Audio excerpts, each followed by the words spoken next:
Hey everyone, welcome back to DRM News Global. We're diving deep today, folks. Really deep. Into the deep end. Yeah, Germany's AFD party, the, what is it, Alternative für Deutschland, That's the one. and their, kind of wild relationship with the U.S. Been seeing them in the news, probably. They've been popping up. Yeah, they're making waves. So we're going to unpack all that, figure out why they're suddenly so popular, what they're really all about. Sounds good. It's pretty interesting because they're a pretty new party, all things considered. But Yeah. they've managed to tap into something, you know what I mean? Like a certain segment of Oh, yeah. German society. Absolutely. Like this Washington Post article we've got, it really paints them as, I guess, capitalizing on, like, immigration anxieties. Right. They're like the only ones, according to this, who are promising to close the borders, kick out illegal immigrants, that whole thing. Yeah, and playing on like Yeah, that sense of national identity under threat. exactly, exactly. But is there more to it? I mean, is that Well, I mean, I think they go beyond the rhetoric, right? Like one of their big things is they call out the financial burden on German taxpayers. Oh, yeah, I saw that. Like saying that they're the ones paying for all these migrants. Mm, And that message can be very powerful, especially like if the economy's not doing so hot. right, right.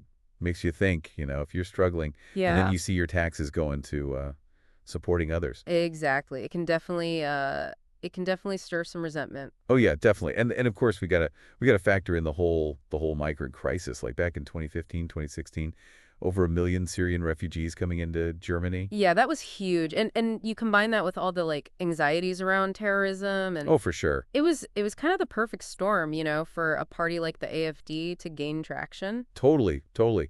That was really their turning point, wouldn't you say?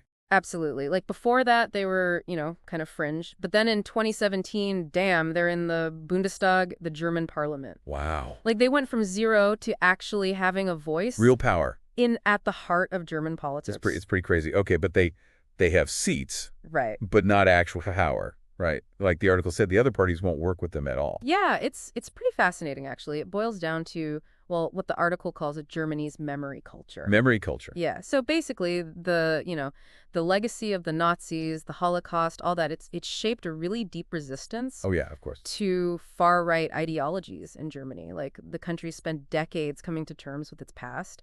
And the AFD, well, their platform, it kind of triggers all those difficult memories again. Makes sense. Makes sense. So it's this huge tension, between this history Right. and the AFD's popularity. Yeah, exactly. And that makes their relationship with the US even more interesting, right? Yeah, that's what I was just thinking. Like they used to be like so skeptical of the U.S., but now, Things are changing. yeah, I think they're seeing common ground with certain figures in American politics. like who? Well, those who share similar ideologies, Oh, I strategies.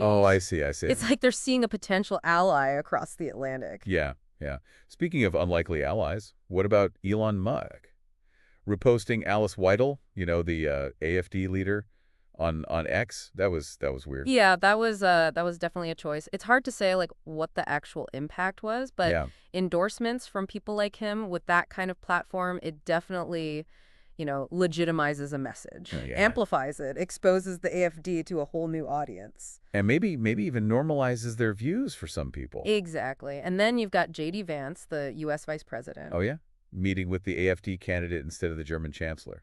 Yeah, I mean that's a pretty big statement, isn't it? It's huge diplomatically. I mean, Yeah, it definitely raises some questions about where U.S. foreign policy is headed. Like, who are their allies going to be? exactly, exactly. Okay, so just to recap, because we covered a lot here, the AFD, they're tapping into these anxieties around immigration, national identity, Right. and even though they're getting pushback from the establishment, they're finding new friends, internationally. Yeah, and I think that's the big question, right? Like the Washington Post article said is Germany's memory culture fading? Hmm. What does the rise of the AFD mean, not just for Germany, but Yeah. for democracies around the world? Yeah, It's a big one. it really makes you think. Thanks for listening, everybody. Thanks for having me.